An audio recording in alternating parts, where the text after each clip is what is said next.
Arcanum by Cor Alaran. Chapter 5, Part 1.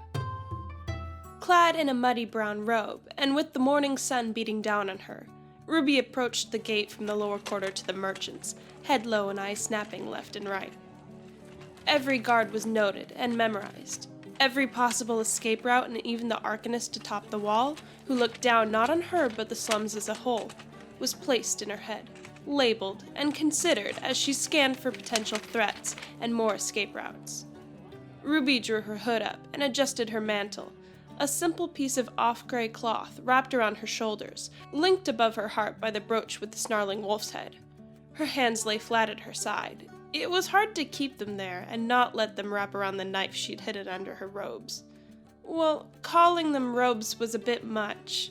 It was a rug she'd stolen, cut short, and worked a hole through for her head, then clumsily sewn a blanket onto the top as a hood. If one looked closely enough, or at the weave inside, they'd see how bad it was. But from the outside, and at a distance, it might have looked like a tatty set of robes from someone who had been traveling for far too long, and who hadn't had time to rest.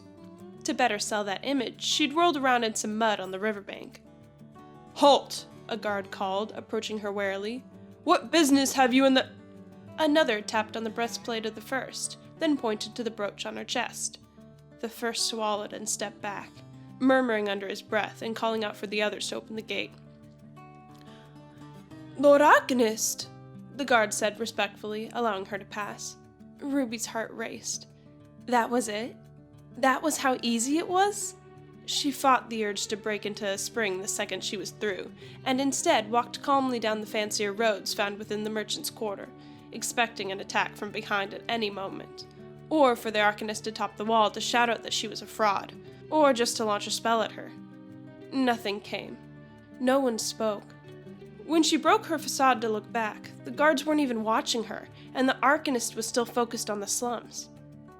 I'm through. It worked. They thought she was an arcanist. Was it really as easy as a piece of jewelry and a cloak? Or was that just for the guards at the lower quarter? No one would dare disguise themselves as an arcanist and expect to get away with it. The problem wasn't so much the average guards, who would back away out of fear, but the other arcanists. They had to have a way to identify their own, and she doubted getting into the Collegium would be quite so easy. That's what she had to do, though. Where else was she going to find out what a wild mage was and how to control her destructive magic? Yang told me to find somewhere safe to hide. They'd never expect me to hide there. For the first time in Ruby's life, she walked down the middle of the road in the merchant's quarter, walking in the open and not hiding on the rooftops or alleyways. People moved out of her way, some whispering and others looking at her robes in disgust, more for their state than what she represented. A stall owner called out to her, gesturing and shouting about his fine clothes and exotic silks. Ruby pretended she hadn't heard him and kept moving. She only had about 4 lean on her, not even enough for a bolt of cotton. Not wanting to run into the same people as before, Ruby crossed the bridge into the west side of the River Vale, then approached a gate to the upper district on that side. Again, there was an arcanist on the wall, but again they were distracted, paying little attention to the people coming in and out of the gate. Ruby joined the back of the queue and made sure her seal was prominently displayed. "Next!" a guard called. He was old and weathered, and looked bored even at the sight of her robes. Being stationed closer to the Collegium, it was possible he was more familiar with arcanists. He wasn't nearly as frightened or impressed as those on the lower gate had been. "Purpose?" Ruby swallowed and tried to appear calm. If she was already being challenged here, she dreaded to think what the final gate would be like. "Collegium," she said. Are you with the new influx of students?" "New students?" The Collegium must have been opening its doors to the rich and wealthy again, taking on the next batch of arcanists. Ruby nodded quickly, taking the opportunity for what it was. "Yes, I'm joining the Collegium." "Just let me through, please." "Show me." Nervously, Ruby took her brooch between her finger and thumb and angled it up so he could see it. "That's not a Vale emblem." "But it is an arcanum," another guard said, listening in. "From one of the other collegiums?" Ruby nodded quickly. "I don't recognize it. You?" "No." The second guard looked to her. "We'll need someone to ask you to hang around for a moment. Why don't you come with me? I'll get you some food and drink, and we can wait for someone to come and sort this out." The guard had a hand on her shoulder before she could react. He was smiling and she knew it was meant as a friendly gesture, but Ruby's body shook. Caught. They didn't suspect yet, but she was caught. Swallowing again, she fought the urge to break away and run. That would only look suspicious. The best bet was to play along and then find a chance to escape. Ruby let the man lead her into the guardhouse. They left her in a small and comfortable room, with a leather seat filled with goose feather and a table of rich dark wood. There was a bowl of fruit upon it, which she'd been told she could help herself to. Her stomach grumbled, and she picked up an apple. Running away on an empty stomach would just get her caught.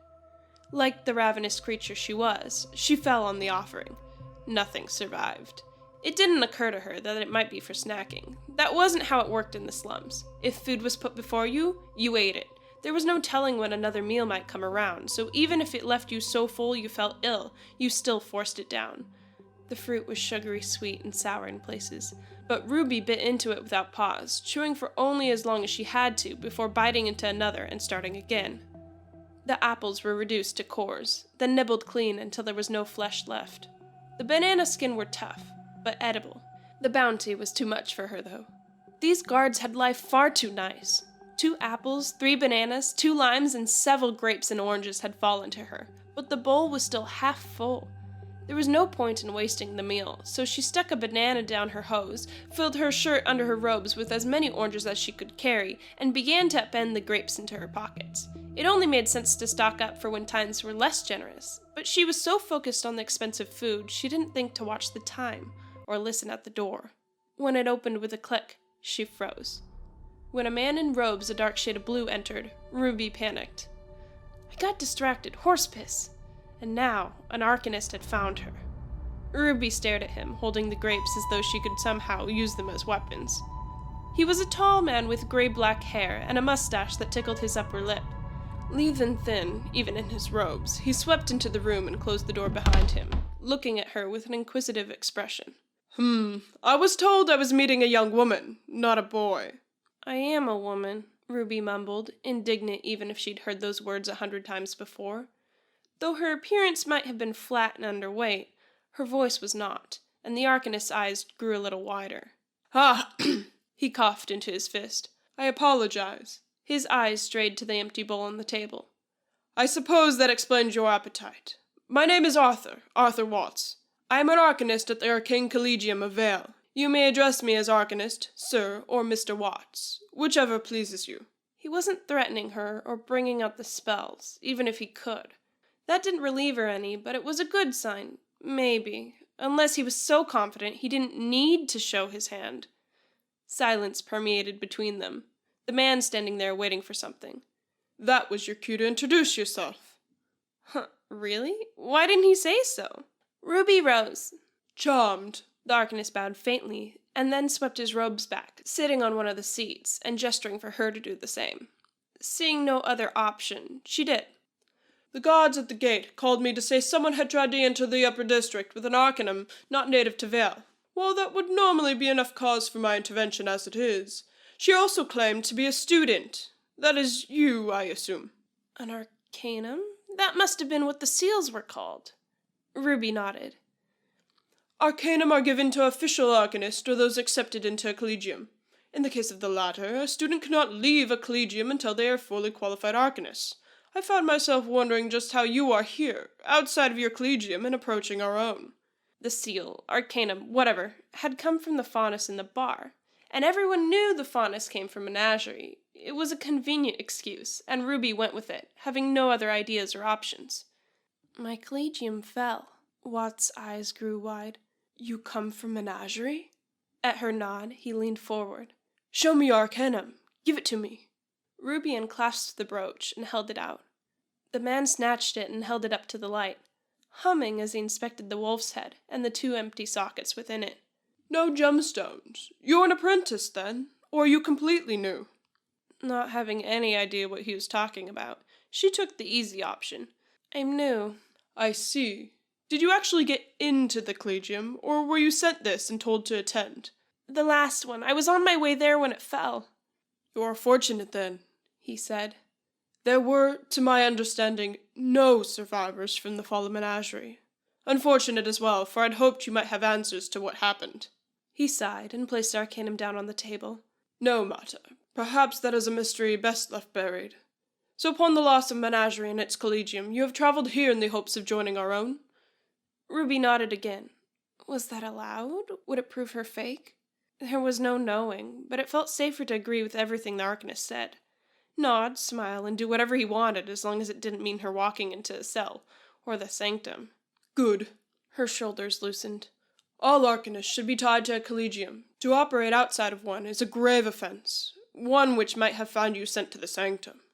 The man saw her shiver and tapped his fingers on the desk. "You needn't worry about that. You did the right thing in coming straight to another Collegium. We cannot have rogue Arcanists wandering around the countryside causing problems. You did well, Ruby Rose." Then I can join?" "No Collegium would turn away a rogue Arcanist. You're hardly that. But you were accepted into Menagerie, which makes you as close an Arcanist as one can be without a gemstone." His eyes narrowed. "Of course, that is assuming your story is true." Her heart froze. Had he caught her? "This would hardly be the first time someone has tried to lie their way into the Collegium, be it out of greed, childish wonder, or purposes more nefarious. An Arcanum can be faked, mimicked, or taken from a dead Arcanist." He inspected the one before him, and then her. "This is yours, correct? It belongs to you and no other?" There was a saying in the lower quarter, one known among all dredgers. If in doubt, lie. If accused, lie. If caught, lie. If your lies are found, lie more. "It's mine." "I'm glad to hear it. In that case, you won't mind me making sure. There are ways to test, after all." There were? Shit, of course there were. It wasn't going to be a free pass through any gate and into the Collegium, a place just as well guarded as the palace itself. The Arcanists were bound to have a way to make sure she was legit, otherwise anyone who knew what a seal looked like could mimic it if they had the skill or some money to pay off a metal worker. Ruby eyed the window again, wondering if she could survive the drop. They were 3 floors up, and there was no building outside for her to grab onto. The walls weren't exactly made for scaling either. That would have defeated the point of them being walls. Taking her silence for permission, the Arcanist cupped her Arcanum into his hands and whispered some soft words. Ruby tensed, ready to bolt past him the second he realized it was fake. The moment he'd show some surprise and let his guard down. He'd be vulnerable then. If he was like the other Arcanist, he might not have been trained to fight. They had guards for that. If she could blindside and knock him down, she might be able to steal his robes and escape. A thin train of blue light shot out from the Arcanum in his hand and pointed to her left forearm. Ruby froze, waiting for it to burn, shear, or shackle her. It did no such thing. It just pointed to her. "Very good," Watts said, placing the Arcanum down and then pushing it across the table.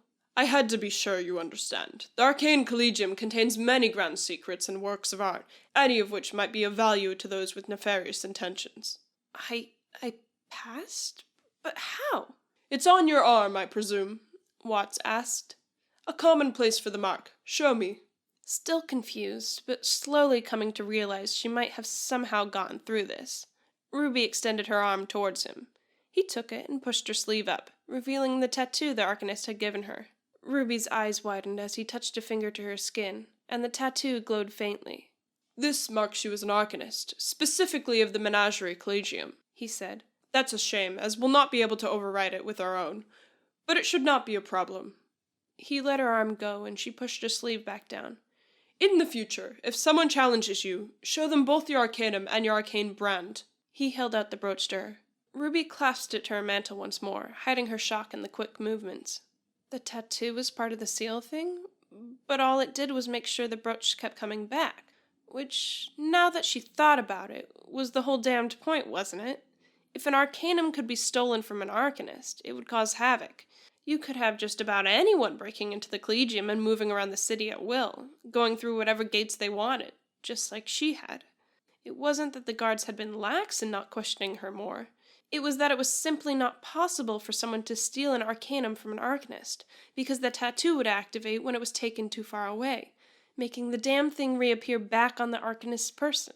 Did she know this would happen when she forced it on me? How? Or did she just want to make me look like an Arcanist? There were too many questions. Questions she wasn't going to get an answer to as Watt stood suddenly. Come, you'll only be stopped at the next gate if I leave you be, and no doubt I'll be called on again.